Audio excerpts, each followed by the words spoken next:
하나님 말씀 이사야 60장 1절로 9절 교독하시고 마지막 9절 함께 읽도록 하겠습니다. 일어나 빛을 발하라. 이는 네 빛이 이르렀고 여호와의 영광이 네 위에 임하였음이니라. 보라, 어둠이 땅을 덮을 것이며 캄캄함이 만민을 가리려니와 오직 여호와께서 네 위에 임하실 것이며 그의 영광이 네 위에 나타나리니 나라들은 네 빛으로 왕들은 비치는 네 광명으로 나오리라. 네 눈을 들어 사방을 보라. 우리가 다 모여 네게로 오느니라. 네 아들들은 먼 곳에서 오겠고 네 딸들은 안기어 올 것이라.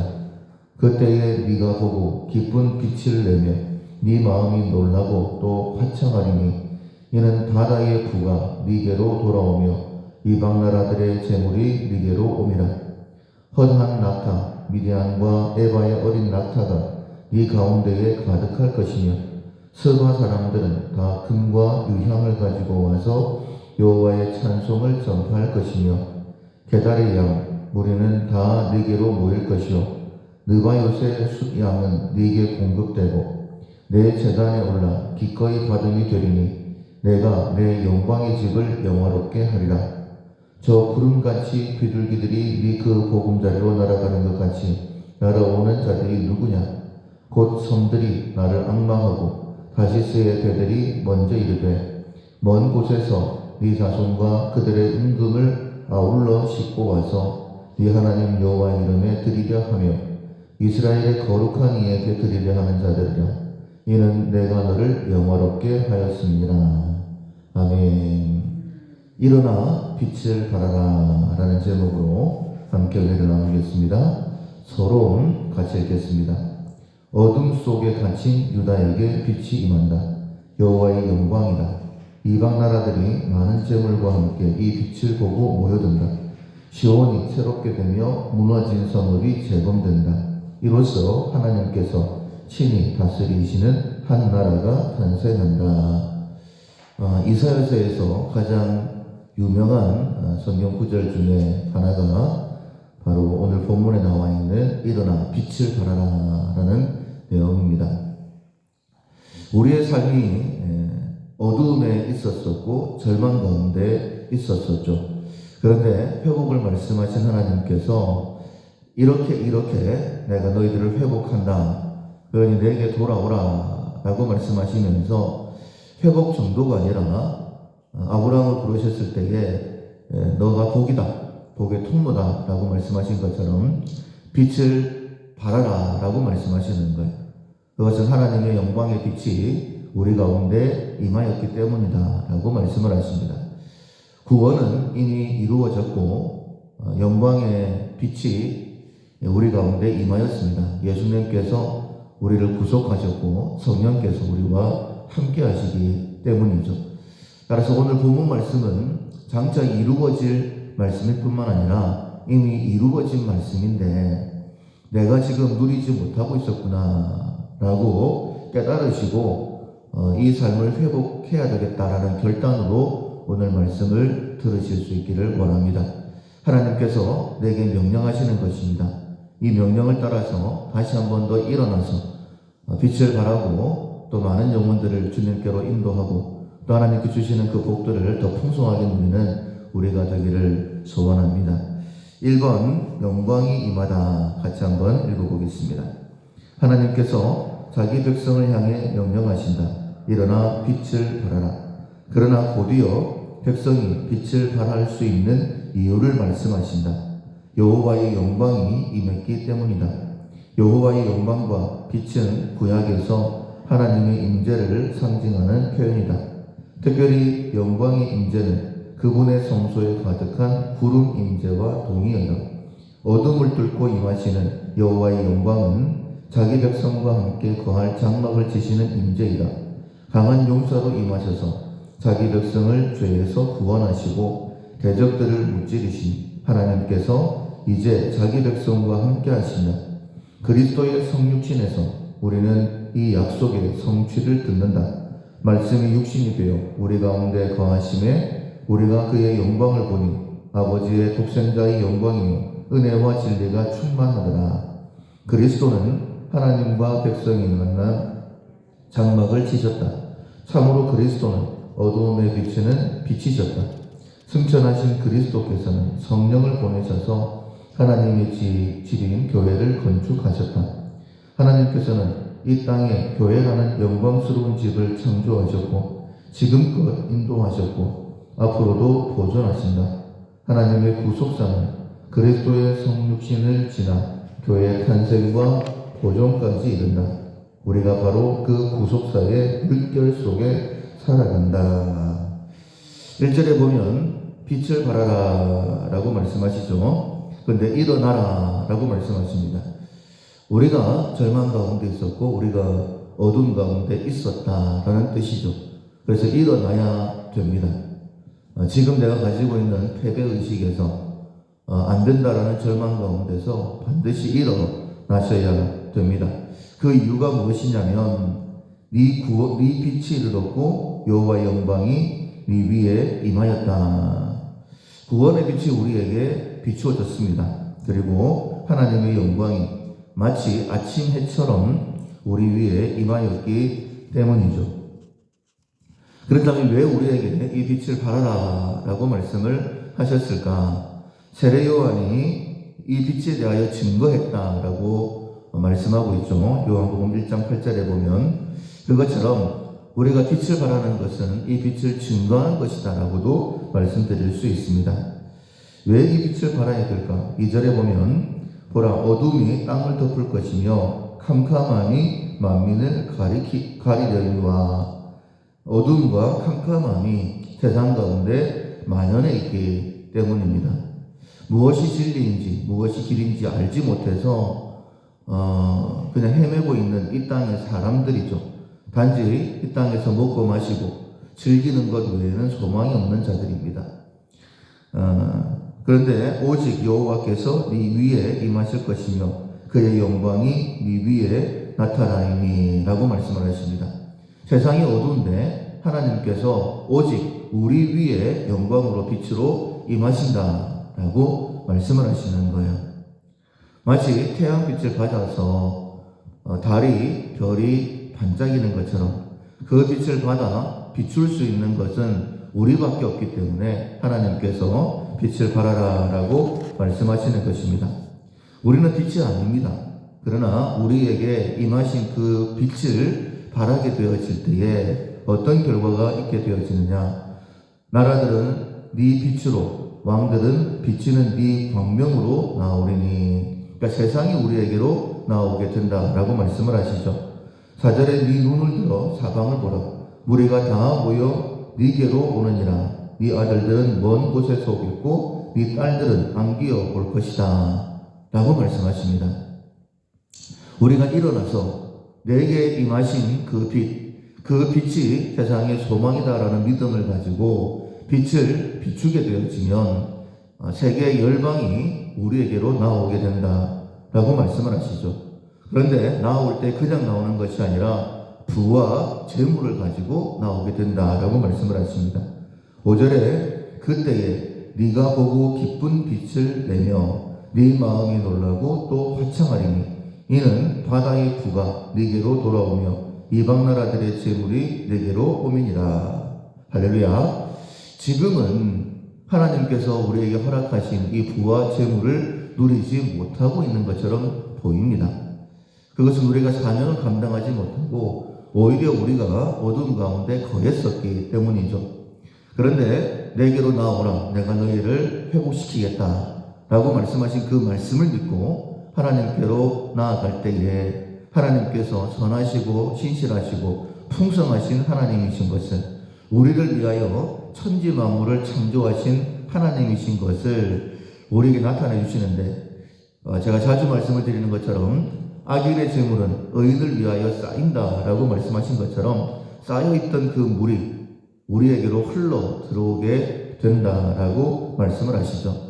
6절부터 9절까지의 내용이 사람들이 어떻게 이스라엘로 몰려드는지, 그리고 그의 재물들이 어떻게 이스라엘로 몰려드는지 그것을 말씀하고 있어요. 그런데 9절 하반절에 보면 이렇게 말씀을 하십니다. 이는 내가 너를 너를 영화롭게 하였음이니라. 그러니까 원인이 우리에게 있는 것이 아니라 하나님께서 우리를 영화롭게 하시는 방법이다라고 말씀하시는 거예요. 하나님께서 그렇게 되게 하겠다. 그렇다고 한다면 우리가 해야 될 일은 하나님 그 일이 제게 이루어지기를 원합니다. 신약시대에 많은 사람들이 문제가 있었었죠. 예수님이 계셨지만 그러나 문제 속에 살아갔습니다. 그러나 그 가운데 특별한 몇몇 사람들, 예수님을 바라보고 나왔던 몇몇 사람들은 특별한 은혜를 누리게 되어지죠. 12해 동안 혈류병으로 고생했던 여인도 그러했습니다. 수많은 사람들이 밀치면서 예수님의 옷에 손을 댄 사람들도 많았어요. 그런데 오직 내가 예수님의 옷자락만 만져도 내 혈루의 근원이 끊어질 것이다. 내가 나을 것이다. 그 믿음을 가지고 일념을 가지고 사람들을 뚫고 지나가서 예수님의 옷을 잡았을 때에 능력이 그 여인에게 임하게 되었고 그의 혈루의 근원이 끊어지게 되었다라고 그렇게 말씀을 하셨죠. 그래서 이런 소망이 우리 가운데 있어야 됩니다. 지금 내 형편과 상관없이 하나님은 내게 임하기를 원하시고 내가 하나님께로 돌아가기만 하면 하나님께서 나와 함께 하시고 나를 회복시키시고 일어나 빛을 발할 수 있도록 그 빛을 보고 열방이 내게로 나오게 될 것이며 내게로 나오게 될 때에 부와 재물도 가지고 나오게 될 것이다. 이것이 나를 향한 하나님의 말씀이다 라고 믿고 고백하고 그렇게 되기를 소원하면서 기도하는 모습, 갈망하는, 간절히 구하는 그런 모습이 반드시 우리 가운데 있어야 될 것입니다. 2번, 이방이 모여든다. 같이 읽어보겠습니다. 여러 나라와 왕들이 이 빛을 보고 모여든다. 이것은 어머니의 품으로 돌아오는 자녀들로 묘사된다. 포로로 잡혀갔던 이스라엘 백성과 이방 모두를 가리킨다. 하나님께서 오셔서 회복하신 이 빛은 유대인과 이방인의 차별이 사라진 한 나라를 창조해낸다. 하나님은 아버지로 교회를 어머니로 모신 새로운 나라가 탄생한다. 이때 이방인들은 빈손으로 오지 않는다. 재물과 부를 가지고 온다. 이 재물과 부는 하나님의 영광의 집을 영화롭게 하는 데 사용된다. 단순히 새로운 나라에 들어오는 것이 그치지 않고 함께 이 나라를 건설한다. 우리가 바로 그리스도의 나라 안으로 부름받은 이방인이다. 이제 우리는 그리스도 안에서 하나님을 아버지로 교회를 어머니로 모신 자녀들이다. 이렇게 교회가 된 우리는 빛이 되어야 한다. 세상에 복음을 전해야 한다. 교회 다시 세상의 빛으로. 우리에게 일어나 빛을 발하라. 그러면 이런 축복이 내게 있을 것이다 라고 말씀하시는데 10절에 보면 그 이유를 이렇게 말씀을 하십니다. 내가 노하여 너를 쳤으나 라고 말씀을 하시죠. 분명히 하나님의 자녀로 또 하나님 살아계심을 증거해야 될 제사장적 나라로 부름을 받았는데 그 사명을 감당하지 못하고 오히려 세상 속으로 나가니 하나님 우리를 치셨었죠. 하나님도 의지하지 못했고 또 우상을 섬겼고 그랬기 때문에. 그런데 이제는 나의 은혜로 너를 불쌍히 여겼은즉 은혜다라고 말씀을 하십니다. 값없는 선물이 은혜이죠. 그래서 우리 자신에게서 어떤 원인을 찾으려고 하면 안 됩니다. 내가 이렇게 했으니 하나님께서 내게 이렇게 하셨지라고 생각하시면 안 되는 거예요. 그러면 원인을 우리에게서 찾으면 항상 그것은 무너지게 되어 있습니다. 그냥 은혜입니다. 하나님께서 절망 가운데 있는 마치 자녀가 풀이 죽어가지고 있으면 엄마 아빠가 가서 다독 끓여주는 것처럼 그 관계 안에서 일으켜주는 것처럼 하나님께서 우리를 찾아오신 것은 하나님의 은혜, 하나님께서 우리의 아버지시기 때문이다라는 사실을 기억하셔야지만이 어떤 형편 가운데 있다 할지라도 흔들리지 아니하고 주님을 바라볼 수 있게 되는 것이죠. 나의 은혜로 너를 불쌍히 여겼은즉 이라고 말씀하시면서 이방인들이 네 성벽을 쌓을 것이요 그들의 왕들이 너를 섬길 것이며 네 성문이 항상 열려 주야로 닫히지 아니하리니 이는 사람들이 네게로 이방 나라들의 재물을 가지고 오며 그들의 왕들을 포로로 이끌어오미라. 너를 섬기지 아니하는 백성과 나라는 파멸하리니 그 백성들은 반드시 진멸되리라.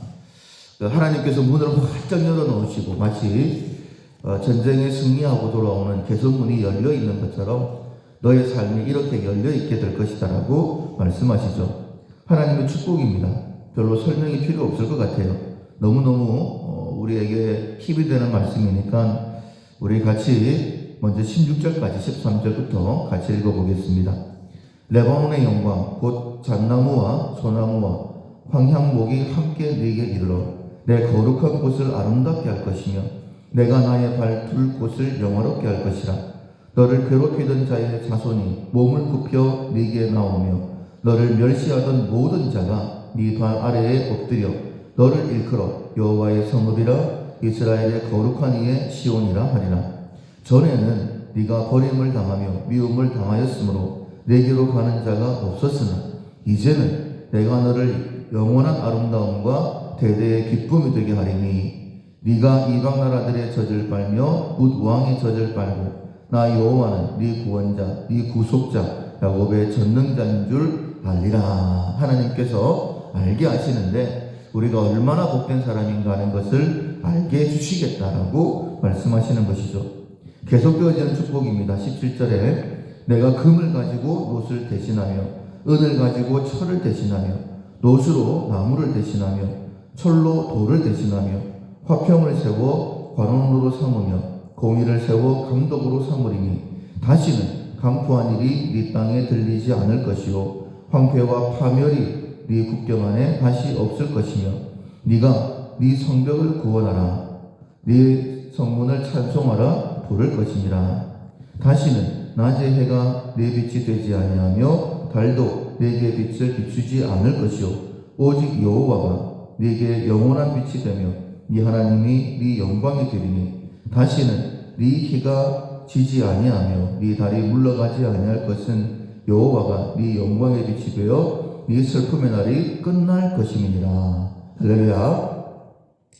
이것이 하나님의 은혜이다라고 말씀을 하시죠. 우리를 부르신 목적이다라고 말씀을 하십니다. 우리를 영광스럽게 세우셔서 하나님의 영광의 빛을 보고 많은 사람들이 우리에게 나아올 수 있도록 하나님께서 되게 하신다라고 말씀하시니 내게 이루어지기를 원합니다 라고 하나님 앞에 구해야 될 것입니다. 21절 22절 마지막으로 같이 한번 읽어보겠습니다. 네 백성이 다 의롭게 되어 영원히 땅을 차지하려니 그들은 내가 심은 가지요 내가 손으로 만든 것으로서 나의 영광을 나타낼 것인즉 그 작은 자가 천명을 이루겠고 그 약한 자가 강국을 이룰 것이라. 때가 되면 나 여호와가 속히 이루리다. 할렐루야. 하나님께서 되게 하시겠다라고 말씀을 하십니다. 벼룩 콤플렉스 우리가 자주 듣는 말이죠. 워낙에 뛰지 못하다 보니까는 여기밖에 안 되는 모양이다 라고 생각하고 있지만은 능력은 컵 정도가 아니라 1m 이상 뛸 수 있는 능력이 작은 벼룩 안에 있는 것처럼 우리가 하나님의 은혜와 축복 속에 살아오지 못했었기 때문에 그냥 내 삶은 이 정도이다라고 그렇게 착각하고 살아가는 것이죠. 그렇지 않습니다. 하나님께서 하나님의 영광으로 하나님의 능력으로 우리를 사용하기를 원하신다라고 말씀하시는 거예요. 그 방법은 이사야 1장부터 59장까지 계속해서 반복해서 말씀을 하시고 구체적으로 하나님이 친히 우리를 찾아오시는 성육식 사건 그리고 십자가 사건으로 이루어졌다라고 우리에게 선언하십니다. 이 복이 우리 가운데 때가 이르면 속히 임하게 될 것이다 라고 말씀하셨는데 지금이 그 때이다라고 믿으시고 주님 앞에 나아가서 먼저는 회복되어지고 복의 통로로서의 삶을 오늘부터 더 풍성하게 살아가는 우리 모두가 될 수 있기를 주님의 이름으로 축원합니다. 아멘. 찬송가 516장 오른길 따르라 의의 길을 516장입니다.